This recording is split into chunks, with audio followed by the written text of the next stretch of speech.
Hell yeah. Welcome to the DMB podcast with me, Dream. And me, of course, Buster Boy. And it is Mr. Believe That Matt. So, welcome everybody. This is our first broadcast, hopefully of many.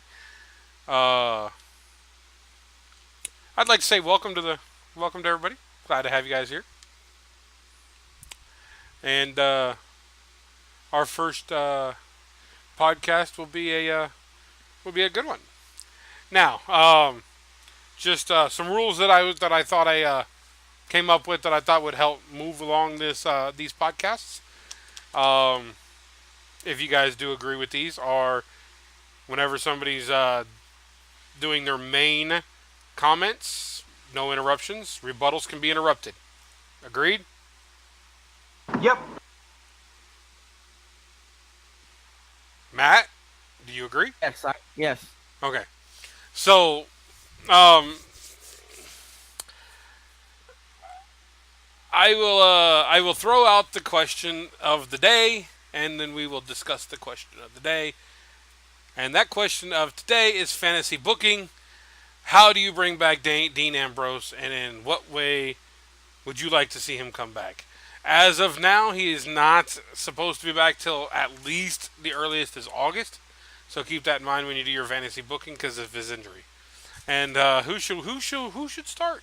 Who who who? Hey, is there a fucking owl in here? Okay. You guys go, and then I'll go last Oh, I was gonna go last. because mine's I'm pretty going common. last. Okay, I'll let Matt go first then. It's my show. I go no, sorry. Okay, go ahead, Matt. How would you book Mr. Dean Ambrose to come back? Um. Well, today, and I was like, well, something simple, and kind of announce it, that he's coming back, or a few weeks, and then he just makes his big return to Raw, or whatever. And I was like, nah, no, you gotta have a open. And how I would actually book it would have AJ Styles hold the belt until Dean came back. And I would bring Ambrose back on a Monday Night Raw. Okay. And how I would do it is AJ Styles would have just defended his title the night before and won against somebody, okay, whoever that might be, okay, would come out and, say, won again, and, you know, and then I would have Dean return and make his return and come out, turn him heel against AJ Styles. Okay? And the reason why is because of the simple fact that last time we've really seen him heel. He's only really been a heel when he was Shield. He's always been a face since, and I think it would be a really good twist. And I would book him coming back as a heel against AJ for the belt.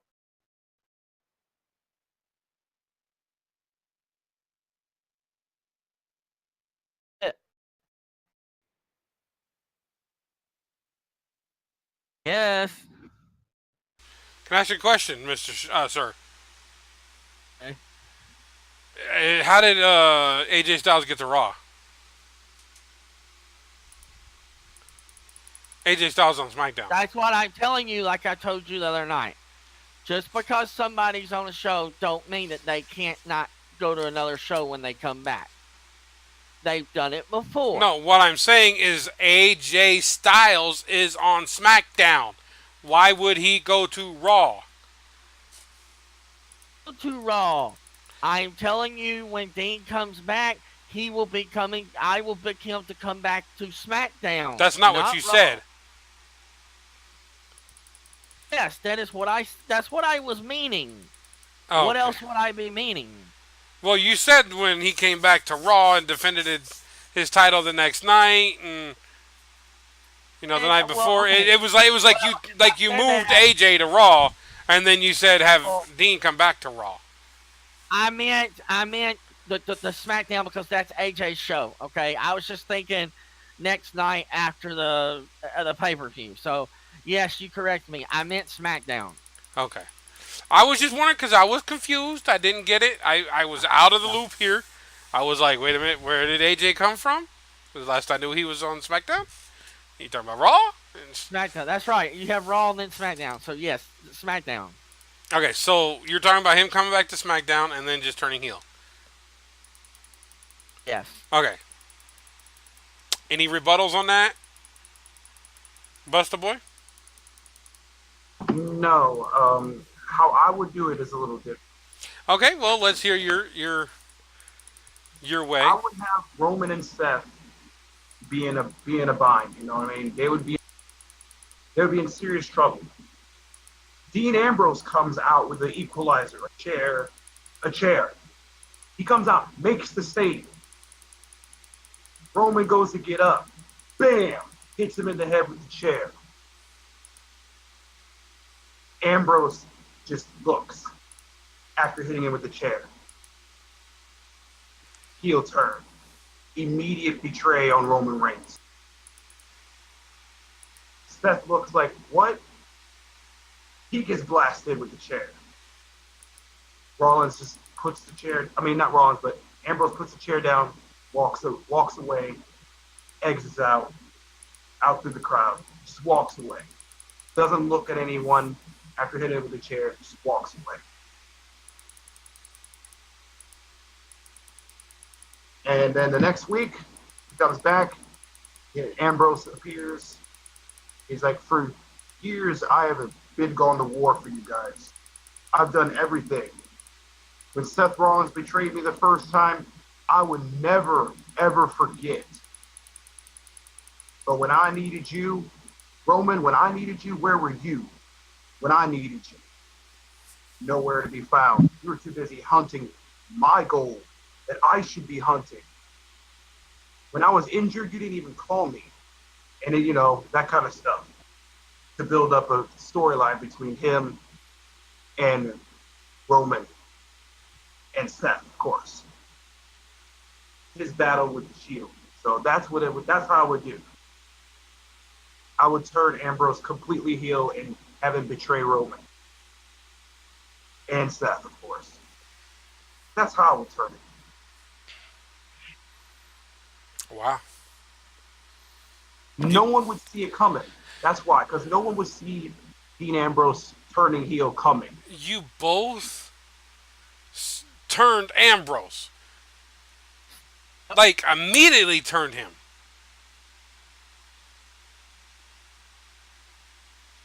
Wow. Nobody would expect it.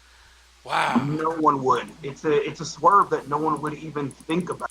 Like when Rollins would come back, everyone expected it to be a heel turn. So if Ambrose comes back, turns on Roman, or turns on Seth, no one would ever expect that. No one would. I really think they should turn him heel. And that would be great. What better time than now to do it? What better time than now to do it? In my opinion.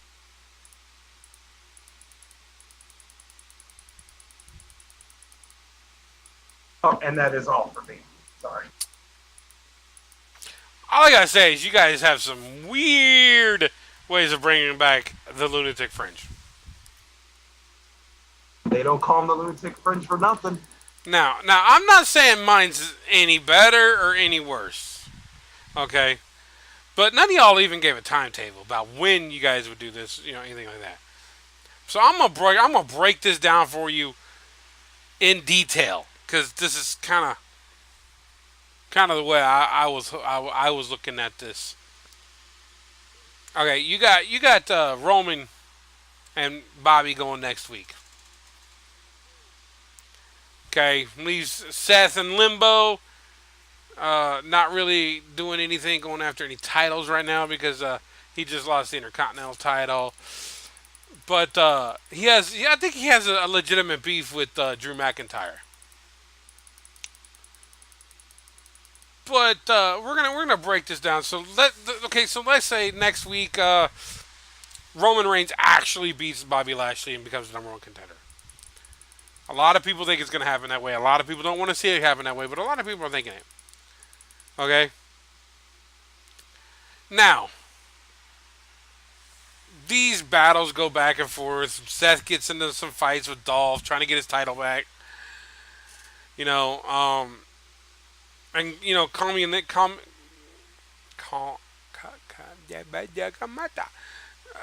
coming up to SummerSlam, you have Roman Reigns versus Brock Lesnar for the title. You have Seth Rollins versus Dolph Ziggler with Drew McIntyre banned from ringside. If he shows up at all, Dolph loses his title.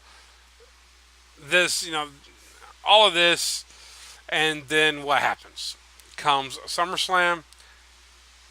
Dolph loses his title back to Seth Rollins.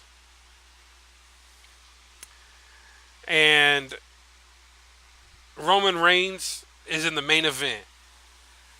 And he beats down Brock Lesnar. Brock Lesnar beats him down. But he is just a little bit better this night. Is able to grab that victory. Finally, Brock loses the Universal Championship to Roman Reigns. And right after the 3 count, we hear Braun! And Braun starts trumping down to the ring. Gets into the ring and just starts pummeling Roman Reigns. Well, being the man he is, Seth Rollins is the new Intercontinental Champion, runs down and tries to help defend his brother. And he starts wailing away on Braun. Braun fights this off. And now he's beating down both of them at will.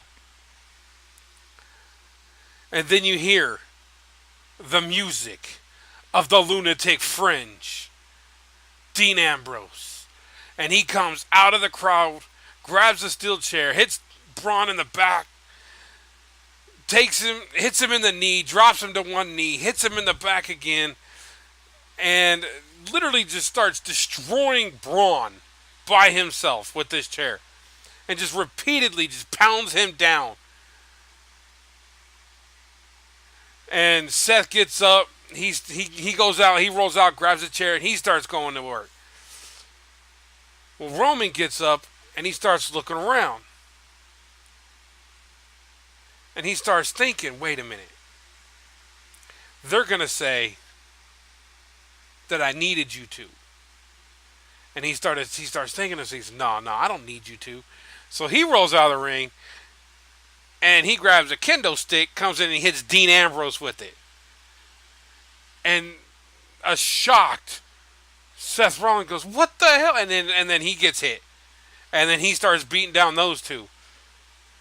Screaming at the top of his lungs, I don't need you. I don't need you. As he then walks out with his Universal title, laying the remnants of his brothers and forever destroying the Shield. As we see Roman Reigns finally make his heel turn. That's my booking of the return of Dean Ambrose. Because then you set up a huge fight between Dean Ambrose and Roman Reigns.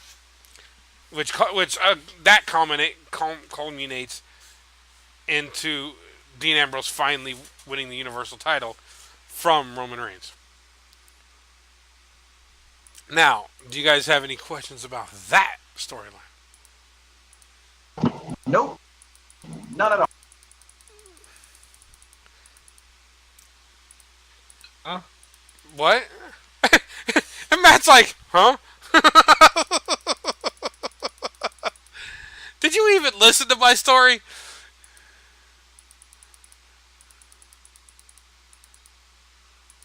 Hello? I did. That's a Matt? pretty dope story, honestly. Yes, I listened to it. I heard it. Oh, I just didn't hear nothing. So, did you have any comments? Anything about my storyline? And you had a heel turn like we did, but you had Roman doing the heel turn, so uh, Well, you know that at some point one of them are going to turn on the other. but I mean, what's the purpose? Like you said something, and that's fine, but what's the purpose of Roman finally winning the title and turning heel and doing the whole "I don't need you" and then just losing the belt right back to Dean? No, no, That, it's not that, going to be right back to Dean. It's going to be one of those like 3 month long feuds like he had with Seth Rollins when Seth turned on him. Yeah, This is going to yeah. be something where every time Roman turns around, Dean's there to whoop his ass.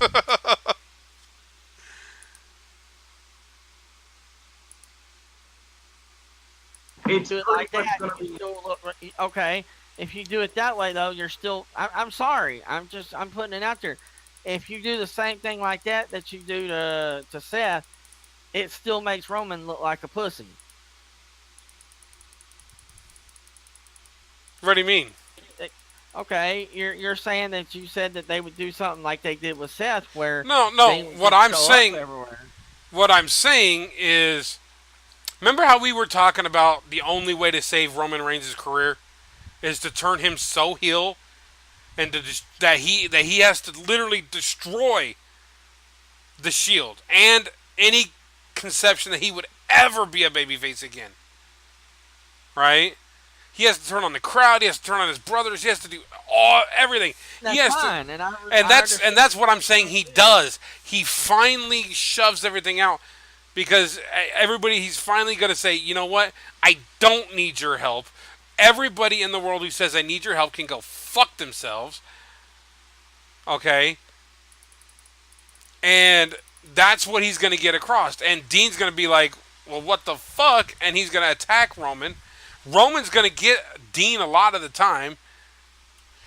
That's why Dean won't ever give up. Dean will just keep coming because he's a lunatic and he never quits. okay. Well, you explained it better now. Well, I didn't think I had to explain Dean Ambrose's lunatic character to. Yeah, the Lunatic Fringe, and make it right. What I would do is I would also make it where people try to take him down, right? But he still just keeps getting back up. Yeah, but I think my point, my whole point was to start the feud between Dean and Roman. Roman, yeah, I got your point on that one. That's Because great. out of all the feuds of a few years ago, the one that I was extremely into was the Dean versus Seth feud, where he was trying to get the payback for Seth betraying him and his brother. You know? And I believe that was one of the greatest storylines that we've seen WWE do in the last 5 years.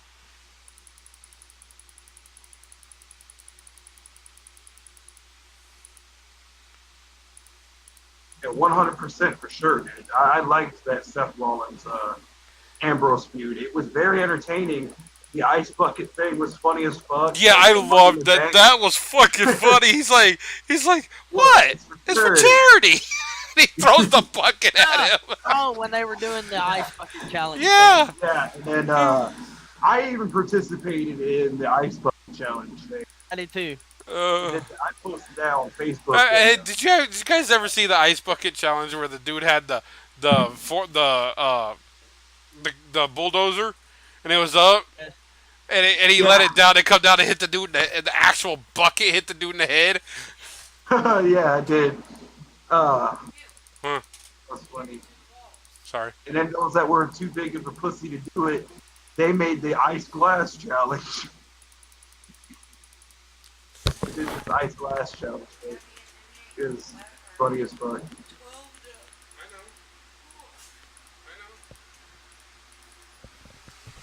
I love you. I think that was a great cause, by the way. That whole ALS thing. I think that was a great cause to do something very fun. You know. Yeah. That was definitely the proudest moment in my life. Participating in that.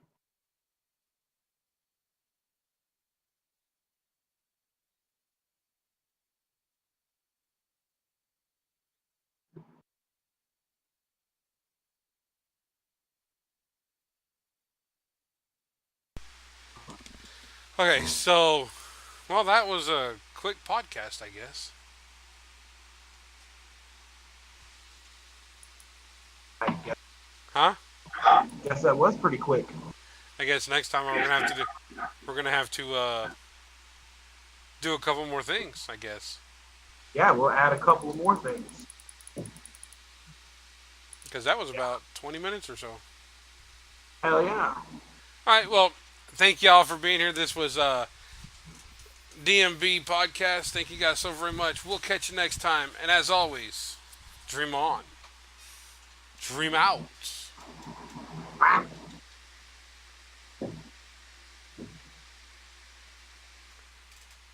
Anybody else has a saying? That was mine. What? I Silence. just quacked. Oh, I didn't even hear the quack. I didn't either, so that's why I was waiting to see if Busta said anything first before I said mine. Okay, let's try this again. Dream on, dream out. And believe that.